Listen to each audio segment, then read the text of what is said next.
आज कौसल्याबाईंना ते पुन्हा जाणवले. पांघरूण नेहमीचेच होते. पूर्वी कधी ते झोपताना डोक्यावरून घेतले की पाय बाहेर जात नसत. हल्ली बऱ्याचदा पाय बाहेर जात होते. काहीतरी बदलत होतं. नक्की काय हे त्यांना कळेना. आज डॉक्टरांना सांगायला हवं. कौसल्याबाई वय वर्ष 55, सुखवस्तू घरातील. नवरा लवकर गेला. शरयूचं मुलीचं करिअर घडवलं. हाल अपेष्टा सोसल्या. आता त्या तशा सुखात होत्या. शरयू न्यूयॉर्कला होती. तिची काळजी नव्हती. तरी त्यांना एक खंत होतीच. फक्त 55वीत त्यांच्या चेहऱ्यावर सुरकुत्यांनी जाळे विणायला सुरुवात केली होती. कंबरदुखी, गुडघेदुखी, थकवा, चालतानाची लागणारी धाप या व्यथा त्यांनी स्वीकारल्या होत्या. पण अकाली झालेला म्हातारा चेहरा तो त्यांना नको होता. त्यांच्याच वयाच्या त्यांच्या मैत्रिणी योगा, जिम, डाएट काय काय करून मस्त मेंटेन करून होत्या. आहेत त्यापेक्षा 4-6 वर्षांनी तरुण दिसायच्या. त्यांना काही टिप्स विचारल्या तर त्या म्हणायच्या, अगं इतकं काय त्या 4 सुरकून त्यांचं मनाला लावून घेतेस. वयोमानाप्रमाणे हे होतंच. अजून 10-1 वर्षांनी आम्हाला पण हे फेस करावंच लागणार आहे. चोंबड्या मेल्या. सहानुभूतीच्या नावाखाली तू 10 वर्षांनी बुड्डी दिसतेच हेच सुचवायच्या. पण शरीने अमेरिकेतून डॉक्टर राजेंचा पत्ता पाठवला होता. 2 वर्षांखाली तिनेच डॉक्टरांची अपॉइंटमेंट घेतली होती आणि त्यांनी डॉक्टर राजेंची ट्रीटमेंट सुरू केली होती. सावकाश का होईना त्यांचा कायाकल्पास सुरुवात झाली होती. No gym, no yoga, no diet. फक्त एक इंजेक्शन मानेच्या मागे, तेही 3 महिन्यातून एकदा. डॉक्टर राजे अस्ताव्यस्त केसांचा, उंच आणि स्लिम गबाळा राहणी असणारा माणूस. बारीक सोनेरी काडीच्या चष्म्यातून लुकलुकणारे निरागस निळसर डोळे. पण हा साठीतला गृहस्थ. त्याच्या म्हणजेच डर्मॅकोलॉजिस्टला बाप माणूस. एक प्रस्त, जिनियस आणि संशोधक. नेहमीचे स्किन सॅम्पल आणि ते मानेतील इंजेक्शन देऊन झाल्यावर डॉक्टर राजेंनी कौशल्याबाईंच्या हातावरच्या आणि डोळ्याजवळच्या सुरकुत्यांचं निरीक्षण करून पाहिलं आणि समाधानाने मान हलवली. नजरेत न भरणारी असली तरी प्रगती होतीच. आज त्यांनी मुद्दामून आज जरा जास्त कॉन्सन्ट्रेशनचा डोस दिला होता जेणेकरून रिझल्ट लवकर मिळतील. कौशल्याबाई, तुम्हाला या 3 महिन्यात काही बदल वाटतोय का? हो तर मी ते सांगणारच आहे. माझे पाय पांघरुणाबाहेर जातात हल्ली. अजून काय सांगावं हेही या बाईला कळत नाही. अशा नजरेने पाहत डॉक्टरांनी विचारले, मला न काहीतरी वेगळंच वाटतंय. म्हणजे मला तर तुमच्यात काहीच वेगळं दिसत नाही. कसे दिसेल?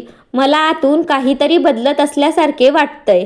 नक्की काय वाटतंय सांगू शकाल? मला ना हल्ली पूर्वीसारखं थकायला होत नाही. ही सिम्पटम पॉझिटिव्ह असली तरी सायकोलॉजिकल असावी म्हणून डॉक्टरांनी दुर्लक्ष केलं. मग चांगलंच आहे की.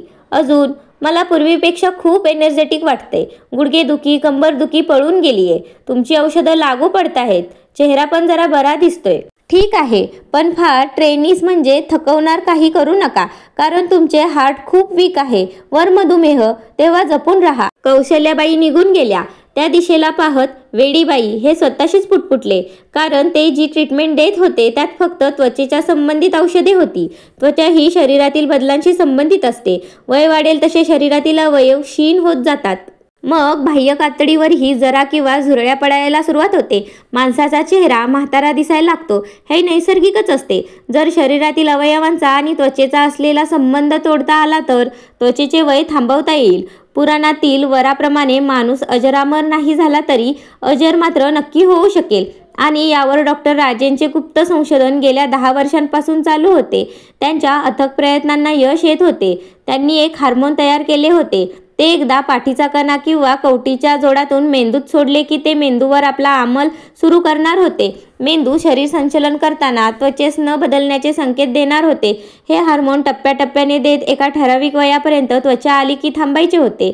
मॉर्निंग वॉक करून आलेले डॉक्टर राजे आपले स्पोर्ट शूट काढत असताना त्यांचा फोन वाजला. कौशल्याबाई, यावेळेस? आणि तेही पर्सनल फोनवर? हां, बोला कौशल्याबाई. आज सकाळीच, तेही माझ्या पर्सनल नंबरवर. काही विशेष? सॉरी डॉक्टर, पण एक गोष्ट आत्ता माझ्या निदर्शनास आलीये. ती तुमच्या कानावर घालावी म्हणून फोन केला. काय? माझ्या डोळ्याशेजारच्या त्या 3 सुरकुत्या अस्पष्ट झाल्यात. डोस देऊन आठवडाही झाला नाही अन परिणाम सुरू झाला. क्षणभर डॉक्टर विचारात पडले. अहो, सकाळी चेहऱ्याचे स्नायू रिलॅक्स असतात. त्वचा आर्द्र असते. त्यामुळे सुरकुत्या क्षीण दिसू शकतात. रात्री झोपताना पहा. अन हो, आत्ताचा एक सेल्फी काढून ठेवा. रात्रीची पण काढा. काय म्हणता, सेल्फी काढू? अन त्याचं काय करू? मला पाठवा. इश्श, कौशल्याबाई फोनवर लाजल्या.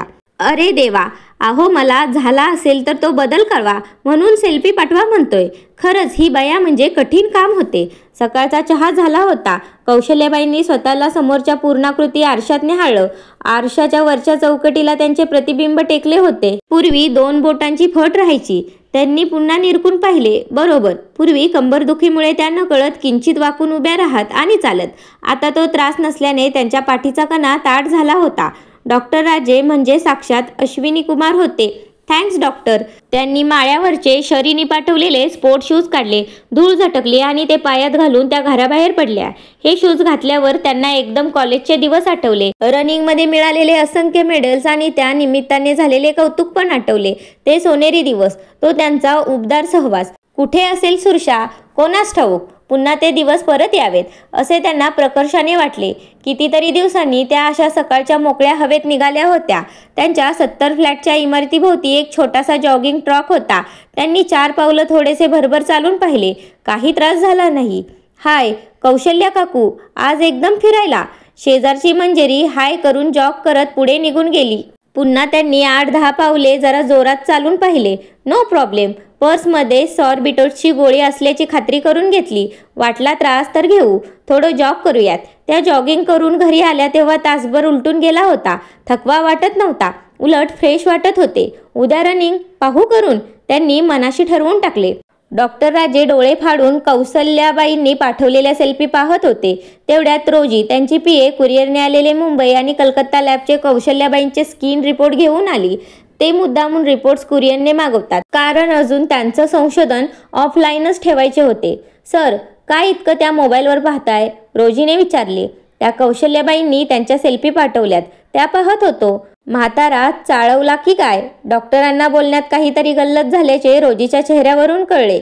नाही, म्हणजे मीच ते मागवले होते. अजून गैरसमज. जाऊ दे. त्यांनी रोजीला फार स्पष्टीकरण देण्याचे टाळले. रोजी, अशात म्हणजे आपली ट्रीटमेंट सुरू केल्यापासून तुला त्या कौशल्याबाईत काही फरक जाणवतोय का? हो, त्या हल्ली खूप ॲक्टिव्ह वाटतात. स्किन खूप फेअर वाटतीये आणि त्यांचा आवाज आधी थोडा खर्जात होता. आता तो खरखरे पण जाणवत नाही. थँक्स रोजी, यू मे गो. रोजी गेल्याची खात्री केल्यावर त्यांनी नुकत्याच आलेल्या स्किन रिपोर्टमध्ये डोके घातले.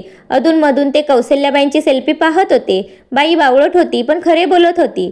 खरेच तिच्या कपाळावरली आणि डोळ्यांच्या शेजारच्या सुरकुत्या 60% कमी झाल्या होत्या.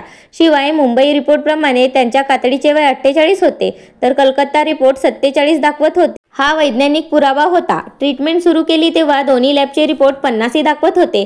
म्हणजे अजर त्वचा फॉर्म्युला हाती आला होता. आता काय? रिसर्च पेपर ऑर्गनाईज करून लिहिणे, मेडिकल मॅगझिनला देणे, मेडिकल कॉन्फरन्समध्ये पेपर वाचणे. चर्चा तर होणारच. एखाद्या वेळेस नोबल पण पदरी पडेल. जगभरातील औषध कंपन्या मागे लागणार. प्रसिद्धी, नावलौकिक अन पैसाच पैसा. डॉक्टर विचारात गळून गेले. नेहमीचे रुटीन चेकअप आणि स्किन सॅम्पल दिल्यावर कौशल्याबाई या 3 महिन्यात झालेला बदल डॉक्टरांना सांगत होत्या. त्यांची त्वचा खूप फेअर दिसत होती आणि आवाजात गोडवा आला होता. हे रोजीने निरीक्षण खरे होते, पण त्या आज जे सांगत होत्या त्यावर डॉक्टरांचा विश्वास बसणे शक्यच नव्हते. तुम्ही जे सांगताय त्यावर कसा विश्वास ठेवू? अहो, इतकी आनंदाची बातमी आहे आणि तुम्ही पुरावा मागताय. अहो, तुम्ही रोज 4 किलोमीटर चालता किंवा जॉगिंग नाही तर रनिंग करता. एक हार्ट प्रॉब्लेम असणारी 56 वर्षांची बाई कसलाही सराव नसताना एक दिवस सकाळी उठून रनिंगला जाते, यावर कोण विश्वास ठेवेल? कौशल्याबाईंनी शांतपणे मोबाईल काढला. त्यावरील फिटबिट हेल्थबँडचे ॲपमधील रिझल्ट ओपन केले आणि मोबाईल डॉक्टरांना दिला. गेल्या महिन्याभराचे त्यावर डेली स्टेप्स, रनिंग डेटा, जिने किती चढ उतार केले, पीक लेवलला असलेला हार्ट बिटिंग, हा सगळा पुरावा कौशल्याबाईंच्या बोलण्याचे समर्थन करत होता. ही बाई आपल्याला चीट तर करत नाही ना? हा एक वेडगळ विचार डॉक्टरांच्या मनात येऊन गेला. डॉक्टरांकडून मोबाईल परत घेऊन कौशल्याबाई बाय करून निघण्याच्या बेतात असताना अचानक डॉक्टरांना ती गोष्ट खटकली. कौशल्याबाई, थोडे ऑड वाटेल पण विचारतो, तुमचे केस खूप सिल्की आणि शायनिंग दिसतायत. हल्ली तुम्ही कोणता हेअर डाय वापरता? ट्रीटमेंटसाठी आल्या तेव्हा त्यांचे केस पिकल्याचं डॉक्टरांनी पाहिलं होतं. गेल्या 2 महिन्यापासून मी डाय वापरायचं सोडून दिले. माझे केस नैसर्गिकरित्या काळे होत आहेत. क्षणभर डॉक्टरांच्या डोळ्यात रोखून पाहत त्या म्हणाल्या आणि झटक्यात निघून गेल्या. नॅचरली केस काळे? हां, बरोबरच आहे. डोक्याची सुद्धा त्वचाच की, त्यातही बदल होणारच. साहजिकच हेअर फॉलिकल्स डार्क पिगमेंट तयार करत असतील. केस काळे होणे अपेक्षितच होतं. खरे तर कौशल्याबाई अकाली वृद्धत्वाची समस्या घेऊन त्यांच्याकडे आल्या होत्या आणि डॉक्टरांनी फक्त आणि फक्त त्यांचीच ट्रीटमेंट सुरू केली होती. ही चपळता, वाढता स्टॅमिना, कंबर आणि गुडघेदुखी नाहीशी होणे, ते रनिंग, हे सारे अपेक्षित नसलेले बदल होते. काय होतंय हे दिसत होतं, पण का होतंय हे कळत नव्हतं. आपलं काही चुकतंय का या विचारात डॉक्टर असतानाच अचानक कौशल्याबाई परत आल्या. सॉरी डॉक्टर, माझी बॅग चुकून इथेच राहिली म्हणून यावं लागलं. त्या बसल्या होत्या त्या खुर्चीच्या पायाशी ठेवलेली पिशवी त्यांनी उचलली. घाईत उचलताना पिशवीचा एकच बंद हाती आल्याने पिशवीतील वस्तू जमिनीवर सांडल्या. त्या वस्तू परत पिशवीत भरताना एका वस्तूने डॉक्टरांचे लक्ष वेधून घेतले. शरयू आले आहे का त्यांनी विचारले. नाही का? मग ते सॅनिटरी नॅपकिन्स डॉक्टरांनी अडखळत विचारले. माझ्यासाठीच, काल थोडं लागल्यासारखं वाटलं, कौशल्याबाई जाता जाता म्हणाल्या. डॉक्टर मात्र वेड्यासारखे त्या गेल्या त्या दिशेला पाहतच राहिले. सर, काय बाई आहे? रोजीच्या प्रश्नाने डॉक्टर भानावर आले. काय झालं? सर, कौशल्याबाईंना हार्ट प्रॉब्लेम आहे ना. हो. काय झालं? मगाशी त्या लिफ्ट बंद होती म्हणून 4 मजले पायऱ्यांवरून चढून वर आल्यात. काय? अविश्वासाने डॉक्टर उद्गारले. कौशल्याबाईच्या नुकत्याच आलेल्या स्किन रिपोर्टनी डॉक्टरांची काहीतरी चुकतंय ही शंका अधिक दृढ केली. त्या रिपोर्टनुसार सॅम्पल स्किनचं वय होते 40. त्वचेचं वय थांबणे अपेक्षित असताना ते कमी होत असल्याचे संकेत मिळत होते. काही दिवसांपूर्वी झालेल्या आनंदाची जागा आता काळजीने घेतली होती. हार्मोन प्रोसेसची पुन्हा खातरजमा करणे गरजेचे होते. काहीतरी चुकत होते एवढे मात्र खरे होते. त्यांनी तडक आपल्या बंगल्यातले गॅरेज गाठले. त्यांच्या बेसमेंटमध्ये त्यांच्या लॅबचा पसारा होता. त्यांनी लॅब अनलॉक केली. आत नेहमीचेच वातावरण होते. नेहमीप्रमाणे आतील इलेक्ट्रॉनिक मशिनरीची असेंब्ली एका लयीत आणि मंदपणे धडधडत होती. एका कोपऱ्यात जुही आणि रंभा या 2 माकडिणीचा पिंजरा होता. त्या हार्मोनचा प्रयोग त्यांच्यावर यशस्वी झाला होता. त्या नॉर्मल होत्या. कौशल्याबाईंसोबत जुही आणि रंभेला पण तो स्किन एजेंटिंगचा हार्मोन्स देत होते. त्यांच्या कातडीचे वय गेल्या 7 वर्षांपासून वाढले नव्हते. मग मानवी शरीराचा प्रतिसाद का विपरीत येत होता? डॉक्टरांनी सर्वप्रथम 4 दिवसांखाली कौशल्याबाईंना दिलेल्या लॉटमधील हार्मोन अम्पूल रेडिएशनसाठी ठेवले होते. ते मशीनमधून काढले. जुहीला पॅरलाइज करून तिच्या मानेत टोचले. तिला तिच्या पिंजऱ्यात अलगद ठेवून दिले. मग त्यांनी मशीनमध्ये वापरले जाणारे बायो इनपुट्स चेक केले. सर्व स्पेसिफिकेशन परफेक्ट होते, अगदी नॅनो डिजिटपर्यंत. मग त्यांनी त्या सोफिस्टिकेटेड असेंब्लीचा प्रत्येक पार्ट काळजीपूर्वक तपासला. कुठे ओव्हरफ्लो किंवा लिकेज नव्हते. सगळंच व्यवस्थित होतं. मग असं का व्हावं? ते विचार मग्न होऊन ठिकठिकाणी जोडलेल्या डाटा प्रोसेसिंगच्या इलेक्ट्रॉनिक इंडिकेटरच्या लुकलुकत्या दिव्यांकडे पाहत राहिले. मेकॅनिकल लूप होत तर दिसत नव्हता, पण एखादा सॉफ्टवेअर डिफेक्ट असेल तर? त्यांनी ती असेंब्ली ज्या कंपनीने त्यांच्यासाठी स्पेसिफिकली बनवली होती तिला फोन करून आपली शंका बोलून दाखवली. त्याच दिवशी कंपनीचे 2 तरुण तंत्रज्ञ तातडीने फ्लाईटमध्ये बसले होते. काहीही झाले तरी या हार्मोनचा अँटीडोस तयार करणे गरजेचे होते. कौशल्याबाईंना दिलेल्या डोसमध्ये काहीतरी बिनसले असावे याची खात्री आता डॉक्टरांना वाटू लागली होती. आणि तसेही कुठल्याही मेडिसिनचा अँटीडोस गरजेचा असतो. डॉक्टर राजे क्लिनिकला आल्याबरोबर त्यांनी रोजीला इंटरकॉम करून बोलावून घेतले. रोजी, ही यादी, यातील सर्व साहित्य ताबडतोब मागवून घे. रोजीने ती यादी नजरेखालून घातली. त्यात क्वचित लागणारी आणि अतिशय महागडी औषधे होती. त्यातले काही ड्रग्ज तर डॉक्टरांनी गेल्या 5 वर्षात एकदाही वापरलेली नव्हती. सर, यातील बहुतेक ड्रग्ज आपल्याला लागत नाहीत, खूप कॉस्टली आहेत म्हणून विचारतीये. रोजी, आपण जे अँटी एजिंग स्किन हार्मोन बनवलंय त्याचा अँटीडोस तयार करायचा आहे. त्यासाठी हे ड्रग्ज गरजेचे आहेत. अँटीडोस कशाला? ते तर खूप सेफ आहे. आपण खूप काटेकोर चाचण्या घेतल्या आहेत. ते जरी खरं असलं तरी एका रिसेंट केसमध्ये मला अनपेक्षित परिणामांची शंका येतीये. आपल्या हार्मोनलमुळे फक्त स्किन एज थांबणे अपेक्षित आहे, पण त्या केसमध्ये स्किन एज थांबतच नाही तर कमी होते. रिसेंट केस म्हणजे कौशल्याबाईंची का? शट अप रोजी, कितीदा तुला सांगितले आपल्या संशोधनातील पेशंटची नावं घ्यायची नाहीत. कोणी ऐकलं तर? अजून आपलं संशोधनाला वैद्यकीय क्षेत्राची स्वीकृती नाही. डॉक्टर भडकले. सॉरी सर, आपण दोघेच आहोत म्हणून मी बोलून गेले. ठीक, यापुढे लक्षात ठेव. रोजी डॉक्टर राजेंच्या केबिनमधून बाहेर पडली. समोरच्या मेन एंट्रन्समधून घाईघाईने लिफ्टकडे जाताना पाठमोऱ्या कौशल्याबाई तिला ओझरत्या दिसल्या. Wow, perfect feminine figure, graceful चाल. रोजीला क्षणभर त्यांचा हेवा वाटला. कौशल्याबाईंनी घरी आल्याबरोबर ऑनलाईन न्यूयॉर्कची फ्लाईट बुक केली. भराभर पॅकिंग करून घेतले. घराजवळच्या बँकेत त्यांचे खाते होते. त्यातून होते तितके म्हणजे 3.5 लाख रुपये काढून घेतले. तडक त्यांनी इंटरनॅशनल एअरपोर्ट गाठले. एक्सचेंज काउंटरवर जवळचे रुपये डॉलरमध्ये बदलून घेतले. रात्री 11:30च्या बोईंगमध्ये त्या बसत होत्या तेव्हाच डॉक्टर राजेंनी फोन केलेल्या कंपनीचे 2 इंजिनियर्स एअरपोर्ट बाहेर पडत होते. काही क्षणात कौशल्याबाईंनी भारत सोडला होता. ते दोघे इंजिनियर साधारण 18 तास डॉक्टर राजेंच्या लॅबमध्ये होते. त्या दोघांनी प्रथम ती असेंब्ली बंद करून हार्मोन सिंथेसायझिंगची प्रोसेस थांबवली. असेंब्लीतली प्रत्येक मशीनमधला प्रत्येक पार्ट, प्रत्येक कनेक्शन, वायरिंग, सॉफ्टवेअरचे जोड तपासून पाहिले. सगळं ओके.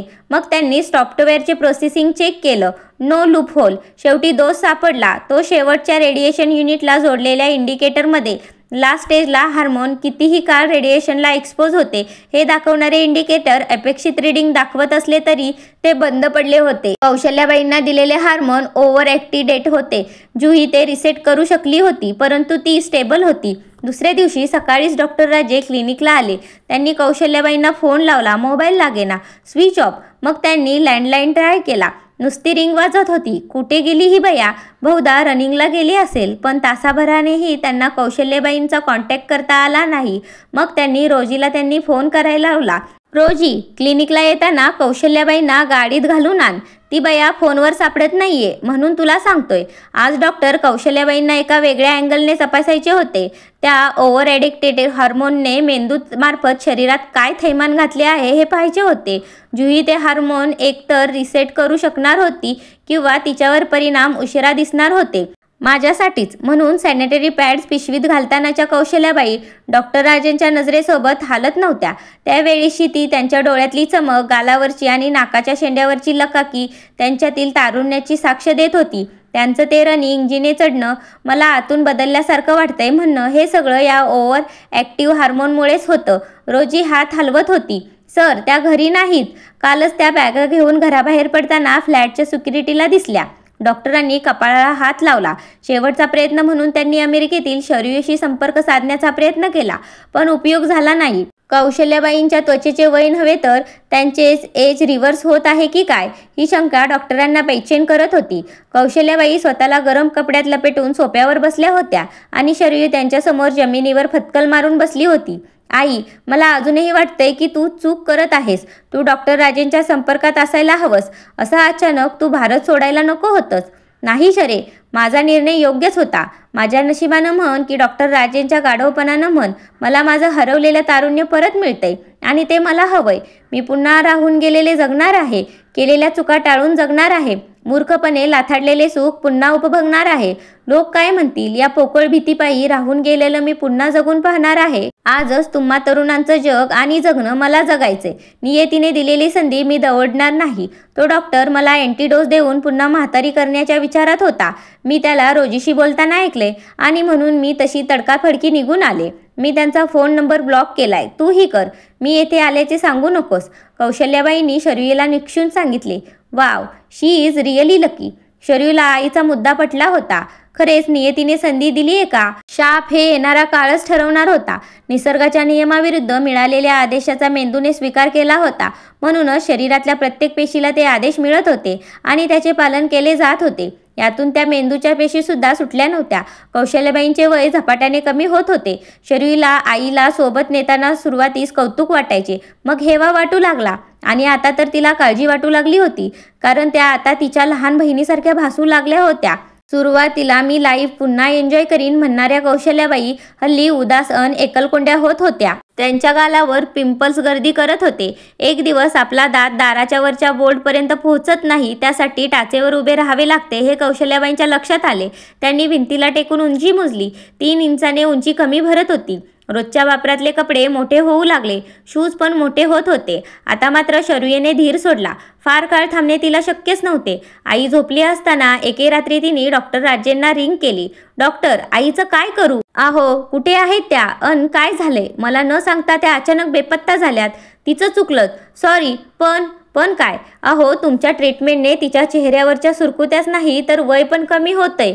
काय दिलं तुम्ही तिला? मी काय करू शकते तुम्हाला कल्पना आहे ना? शर्यूने एकदम आक्रमक सूर लावला. मिस, मला दोष देऊ नका. आता माझे ऐका. नंबर 1, तुमची आई माझी ट्रीटमेंट अर्धवट सोडून निघून गेल्या. दुसरे, ट्रीटमेंट सुरू करण्यापूर्वी हा उपचार मी माझ्या जबाबदारीवर घेत आहे. त्याचे बरी वाईट झालेले परिणामास डॉक्टर किंवा त्यांच्या सहकर्मचारी वर्ग जबाबदार राहणार नाही हे त्यांनी लिहून दिले. पण तिचे कमी होणारे वय थांबवावे लागेल ना. शरयूचा आवाज नरमला होता. तेच तर मी म्हणतोय. मी त्यांच्यासाठी अँटीडोस तयार करून ठेवलाय. त्यांना ताबडतोब घेऊन या क्लिनिकला. डोंबल, कशी आणू? पासपोर्ट 55 वर्षाच्या कौशल्याबाईचा आणि कौशल्याबाई विशीतल्या. येथे डोमेस्टिक फ्लाईटला अडथळे येत आहेत. भारतात कशी आणू? त्यापेक्षा तुम्हीच या. तो अँटीडोस घेऊन अमेरिकेला. तेही शक्य नाही. तो डोस -50 डिग्रीला फ्रीज केलेला असतो. वापरण्यापूर्वी तो ॲक्टिवेट करावा लागतो. त्याला 72 तास लागतात आणि तो ॲक्टिव्ह डोस 40 मिनिटात द्यावा लागतो आणि ते फक्त माझ्या लॅबमध्येच शक्य होईल. मग आता हो काय करायचं? शरयूचा आवाज रडवलेला झाला होता. शरयू, तुम्ही आधी शांत व्हा. सत्य स्वीकारा. त्यांचं वय अजून किती कमी होईल हे मला नाही सांगता येत. येथे क्लिनिकला असत्या तर, पण आता त्याचा उपयोग नाही. मी सांगतोय ते नीट ऐका. नंतर डॉक्टर बराच वेळ बोलत होते. त्यांच्या प्रत्येक वाक्यागणिक आपल्या पुढ्यात काय वाढून ठेवले याची कल्पना शरयूला येऊ लागली. ती नखशिकांत हादरत होती, कारण ते सत्य असले तरी भयानक होते. आता मी काय करू? शरयू खचून गेली होती. जगातल्या सगळ्या सर्वोत्तम वैद्यकीय सेवा अमेरिकेसारख्या प्रगत देशात सज्ज असताना तिच्या आईसाठी त्या निकामी होत्या. तिचा इलाज फक्त डॉक्टर राजेश करू शकणार होते. हे सगळं काउन्सिलिंगला समजावून सांगून भारतात जाण्याची परवानगी मिळवणं वेळ खाऊ होतं आणि साहजिकच तिच्या म्हणण्यावर कोणीच विश्वास ठेवणार नव्हता. आता फक्त जे होईल ते फेस करणे तिच्या हाती होते. आणि सर्वात महत्त्वाचं, मला त्यांच्यातील प्रत्येक बदल कळवत राहा. आपल्याला ही लढाई मिळून लढायची आहे. डॉक्टर राजेंनी शेवटची सूचना केली आणि ऑफलाईन झाले. कौशल्याबाई दिवसेंदिवस लहान होत राहिल्या. डॉक्टर राजेंना शरयू तिच्या आईचे म्हणजे कौशल्याबाईंचे फोटो पाठवू लागली. अपेक्षित असले तरी डॉक्टर ते पाहून हादरत होते. लवकरच शरयूला एक बाबा गाडी घ्यावी लागली. त्यात लोकरी स्वेटर टोपी घातलेल्या गोंडसाईला आपण संध्याकाळ गार्डनमध्ये फिरवून आणू लागली. निसर्गक्रमात झालेले मानवी हस्तक्षेप नियतीला रुचला नव्हता. डॉक्टर राजे काळजीत पडले. ते डोळे मिटून आपल्या आराम खुर्चीत बसले होते. कौशल्याबाईंचं वय झपाट्याने घटत होतं. याच वेगाने ते घटत गेले तर त्या छोटं बाळ, अर्भक, गर्भाचा गोळा, भापरे, शेवटी काही पेशींचा समूह आणि मग खाडकन त्यांचे डोळे उघडले. त्यांना दरदरून घाम आला होता. हे काय करून बसलोय आपण? त्यांनी बेसिनपाशी जाऊन तोंडावर पाण्याचा हबका मारला. असं धीर सोडून चालणार नव्हतं. नाही म्हटलं तरी त्यांना कौशल्याबाईंच्या भविष्याची कल्पना आलीच होती. ते तडक उठले आणि आपल्या व्यक्तिगत लायब्ररीत घुसले. वैद्यकीय शास्त्रावरील अगणित पुस्तके, संदर्भ, मान्यवरांचे थिसीस तेथे होते. त्यात काही फसलेले रिसर्च पेपरही होते. त्यांना हवे असलेले साहित्य बाजूला काढले आणि ते लॅम्प लावून त्यात डोके खुपसले. 2 दिवसांनी ते त्या लायब्ररीतून बाहेर आले तेव्हा त्यांचे डोळे इंगळी डसल्यागत लालभडक झाले होते. नाही होणार तर काय होणार? 48 तास वापरल्याचा तो परिणाम होता. पण चेहऱ्यावर मात्र काहीतरी गवसल्याचे समाधान होते. डोळे थकले असले तरी त्यांना झोप येणार नव्हती. ते उठून त्यांच्या लॅबमध्ये गेले. त्यांनी कौशल्याबाईंना दिलेल्या हार्मोनचा डोस जुही आणि रंबा या माकडिणींना पण दिला होता. रंबा एका ठराविक वयात थांबली होती, पण जुहीचे वय मात्र वेगाने कमी होत होते. जुहीसाठी आज इन्क्युबेटरची सोय करावी लागणार. ते स्वतःशीच पुटपुटले. डॉक्टर विस्टर या. Doctor Raje from India here. Doctor Victor आणि राजेंची भेट एका मेडिकल सेमिनारमध्ये झाली होती. हा बाबा पण एका गुप्त संशोधनात गुंतला होता. याचे फील्ड गायनिकचे. दोघांनी आपल्या संशोधनाचे अनुभव शेअर केले. घनिष्ठ मैत्रीचा सांधा तेव्हाच जुळला होता. डॉक्टर राजेंनी कौशल्याबाईंची केस त्यांना नीट समजावून सांगितली. माय गॉड, डॉक्टर राजे, तुम्ही म्हणता तसे झाले तर त्या तुमच्या कौशल्याबाई एम्ब्रियो स्टेजपर्यंत जाऊ शकतात. पण जर तोपर्यंत केला सेल जिवंत राहू शकले तरच. There you are. तेच तर करायचे आणि ते तुम्ही करू शकता. माझ्यासाठी प्लीज ते कराल. डॉक्टर राजेंना नाही म्हणणे विक्टरला शक्य नव्हते. पण डॉक्टर राजे, सरोगेसी पाहावी लागेल. आत्तापासून मिळती का ते पहा. पैशांची काळजी करू नका. मी रिम्बर्स करतो. ओके. विक्टरने फोन कट केला. साले, हे इंडियन्स जिनियस असतात असा काहीसा विचार त्याच्या डोक्यात पिंगा घालत होता. हॅलो शरयू, मी राजे. हां बोला डॉक्टर. मी आता डॉक्टर विक्टरशी बोललो आहे. कौशल्याबाईंची केस आम्ही डिस्कस केली आहे. तू त्यांना घेऊन त्यांच्याकडे जा. विश्वास ठेव, सर्व व्यवस्थित होईल. फक्त तू त्यांच्याकडे जा. ते तुला सगळं समजावून सांगतील. दुसऱ्याच दिवशी शरयू कौशल्याबाईंना घेऊन डॉक्टर विक्टरकडे गेली. संध्याकाळी परत आली तेव्हा ती भारावून गेली होती. काय त्या डॉक्टरांचं डोकं चालतं? काय तर म्हणे होईल तोवर बाळ इन्क्युबेटरमध्ये सांभाळायचं आणि मग सिजर करून आपल्या आईच्या गर्भालयात ठेवायचं आणि त्या बाईच्या शरीर तो गर्भ नाकारला तर. येथे डॉक्टर विक्टर थोडे घुटमळले होते. त्याला 2 कारण होती. एकतर भारतीय सरोगसी महिला अमेरिकेत मिळणं अवघड, दुसरं म्हणजे बाळाची स्वीकार्यता जमणं दुरापस्त. त्याहून मोठी अडचण होती ते हे रिव्हर्स सीझर होतं. त्यात 7 महिन्यांपर्यंत इन्क्युबेटर ठीक, त्यापुढं मातेचं शरीरच सुरक्षित. शरयू, मला खरं तर ऑड वाटते विचारायला, पण विचारतो. तुम्ही घ्याल ही रिस्क तुमच्या आईसाठी? शरयूने होकार दिला होता. त्याच दिवशीपासून शरयूची ट्रीटमेंट सुरू झाली, आई होण्याची. आज शरयूने पाठवलेला फोटो पाहून डॉक्टरांच्या अंगावरच काटा आला. त्यात शरयू 9 महिन्यांची प्रेग्नेंट दिसत होती आणि त्या फोटोखाली कॅप्शन होते, मी माझ्या आईची आई झाले. डॉक्टरांना खूप गिल्टी वाटू लागले. हे माझ्या हातून काय झालंय? या सगळ्या गोष्टींना मी तयार झालेले ते अजरत्व येणारे हार्मोन जबाबदार आहे. समस्या नाही असा माणूस नाही आणि समाधान नाही अशी समस्या नाही, या तत्वावर डॉक्टरांचा विश्वास होता. शरयूच्या प्रेग्नेन्सीचे काउंटडाऊन सुरू झाले. तिच्या पोटाचा आकार कमी होणारे फोटो डॉक्टर राजेंना येत होते आणि एक दिवस शरयूचा फोन आला. तो घेताना डॉक्टरांचा हात थरथरत होता. काय सांगू या पोरीला, माझ्यामुळे ती पोरकी होणार. त्यांनी मोबाईल कानाला लावला. डॉक्टर, हा माझा तुम्हाला माझ्या आई संदर्भातील शेवटचा फोन असेल. Thanks a lot. मी तुमची खूप आभारी आहे. कोणीच माणूस अमर नसतो. माझ्या आईलाही कधीतरी मरण येणारच होते, पण तुमच्यामुळे तिला पुन्हा तारुण्य, किशोरावस्था, बालपण आणि आता गर्भावस्था अनुभवायला मिळतं आहे. ती ज्या मार्गाने या जगात आली त्याच मार्गाने परत जाणार आहे. मृत मानवाचा देह जळाला किंवा पुरला जातो, मातीत मिसळतो, पण त्याला माझी आई इतिहासात आणि भविष्यातही एकमेव अपवाद असेल. मला माहीत आहे माझ्या पोटातील तो गर्भ आकसत जाणार आहे आणि कधीतरी माझी मासिक पाळी सुरू होईल तेव्हा मी खऱ्या अर्थाने पोरकी झाली असेल. पुढे तिला बोलता येईना आणि डॉक्टरांना ऐकवेना. सर, मी लॅबमध्ये गेले होते, तिथे जुही दिसली नाही आणि रंभा प्रेग्नेंट आहे. डॉक्टरांनी रोजीचे वाक्य पूर्ण केले. रोजी आपल्या बॉसकडे पाहतच राहिली. डॉक्टर खडबडून जागे झाले. शरयू बाबा गाडीत बसून त्यांना बाय बाय करीत होती. त्यांनी बेड शेजारचा चष्मा पुसून डोळ्यावर चढवला. शरयू, मी सुद्धा या प्रेग्नेन्सीमुळे वय कमी होण्याच्या विकारास बळी पडू शकेल. त्यांनी तडक शरयूला फोन लावला. शरयू, आता तुझी परिस्थिती कशी आहे? कशी म्हणजे? कितवा महिना? कदाचित 3रा. पण का? ताबडतोब निघ. भारतात उतरल्याबरोबर ताबडतोब माझ्या क्लिनिकला यायचं. विमानात बसलीस की फोन कर. 2 स्पेशल इंटेन्सिव्ह केअरच्या वेल इक्विप्ड रूम रोजीने सज्ज केल्या. त्यातील एकात शरयूची रवानगी झाली आणि सर्वप्रथम शरयूला तपासली. काही विपरीत दिसत नव्हते. सोनोग्राफीत फिटस हेल्दी दिसत होता. त्यांनी दुसरे दिवशी रोजीला ऑपरेशन थिएटर सज्ज करायला सांगितले आणि एका सिनियर गायनिकला फोन केला. डॉक्टर, तुम्ही काय चालवलंय? शरयूने विचारले. काही नाही, मी शेवटपर्यंत प्रयत्न करणार आहे. मला माझे काम करू दे. तुम्ही अबॉर्शन तर करणार नाहीत ना? तसे असेल तर त्याला माझा नकार असेल. शरयूने आपली शंका बोलून दाखवली. नाही, डॉक्टर कोरड्या सुरात म्हणाले. मगाशी कसलेले इंजेक्शन दिले होते? शरयूला ग्लानी येऊ लागली. डॉक्टरांनी मग घाईने तिला ऑपरेशन थिएटरमध्ये नेले. अनस्थीसियाचा असर सुरू झाल्यावर त्यांनी गायनिकच्या मदतीने ॲक्टिवेटेड अँटीहॉर्मोनचा डोस गर्भाच्या वयाच्या प्रमाणात दिला. शरयूला काही बदलल्यासारखे वाटले नाही. बाळाचे पोटातले अस्तित्व तिला जाणवत होते. रोज सकाळ संध्याकाळ सोनोग्राफी मात्र केली जात होती. आजच्या सोनोग्राफीचा रिपोर्ट पाहून डॉक्टरांचे डोळे लुकलुकले. गर्भाचे वय घटणे थांबले होते आणि ते निसर्ग नियमाप्रमाणेच वाढीस लागल्याचे दिसत होते. 3ऱ्या महिन्यापर्यंत कमी होत आलेला गर्भ पुन्हा वाढत होता. 6-7 महिन्यांनी डॉक्टर राजेंच्या घरी रोजीने सारी तयारी करून ठेवली होती. 2 फुलांनी सजवलेले पाळणे हॉलच्या मध्यभागी ठेवले होते. समारंभ नामकरणाचा होता. हे तिथल्या तयारीवरून कोणाच्याही लक्षात आले असते. पाहुणे निवडकच होते. एका पाळण्याजवळ शरयू बसली होती. तिच्या मांडीवर गुटगुटीत बाळ होतं. रोजीने आत्याची भूमिका बजावली. शरयू, काय नाव ठेवायचं बेबीचं? म्हणजे अमेरिकेत ऑड वाटू नये म्हणून विचारतो. जुही ठेव. मग त्या बाळाचे नाव जुही ठेवले गेले. डॉक्टर, दुसरा पाळणा कोणासाठी आहे? कुठे आहे दुसरी बेबी? कोणीतरी विचारले. डॉक्टर शेजारच्या रूममध्ये गेले आणि ती बेबी आणि तिची आई घेऊन आले.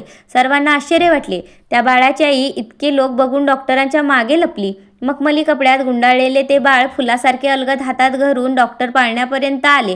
रोजीने लगबगीने ते डॉक्टरांकडून घेतले. डॉक्टरांच्या मागे लपलेली रंभा माकडीण चांगलीच बावचळली होती. रोजी आणि डॉक्टर ओळखीचे होते, पण बाकीचे लोक संपर्कातले नव्हते. ही रंभा, शरीर तू सोसलेला त्रास या रंभेनेही सोसलाय. आज आपण तिच्याही मुलीचे नाव ठेवणार आहोत आणि हे काम ही रोजीकडेच आहे. मित्रांनो, ही रंभा जरी वानर असली तरी तिची मी माझ्या मुलीसारखीच काळजी घेतली आहे. आज ती शेवटचा दिवस माझ्यासोबत असेल. उद्या मी तिला तिच्या जगात म्हणजे जंगलात सोडून देणार आहे. ती कधीही आली तरी तिच्यासाठी तिच्या माहेरची दारे उघडेच असतील. सर, पण या बाळाचे नाव काय ठेवायचंय? मी सांगू? शरयू म्हणाली. काय? कौशल्य ठेवा. सगळ्यांनी टाळ्यांचा गडगडाट केला. त्या थांबल्या तरी डॉक्टर एकटेच टाळ्या वाजवत होते, ओल्या डोळ्यांनी. रोजी पाहुण्यांना बर्फी वाटण्यात गुंतली होती. आवडली असेल तर चॅनलला सबस्क्राईब करा, व्हिडिओला लाईक करा आणि हो, कमेंट करायला विसरू नका. धन्यवाद.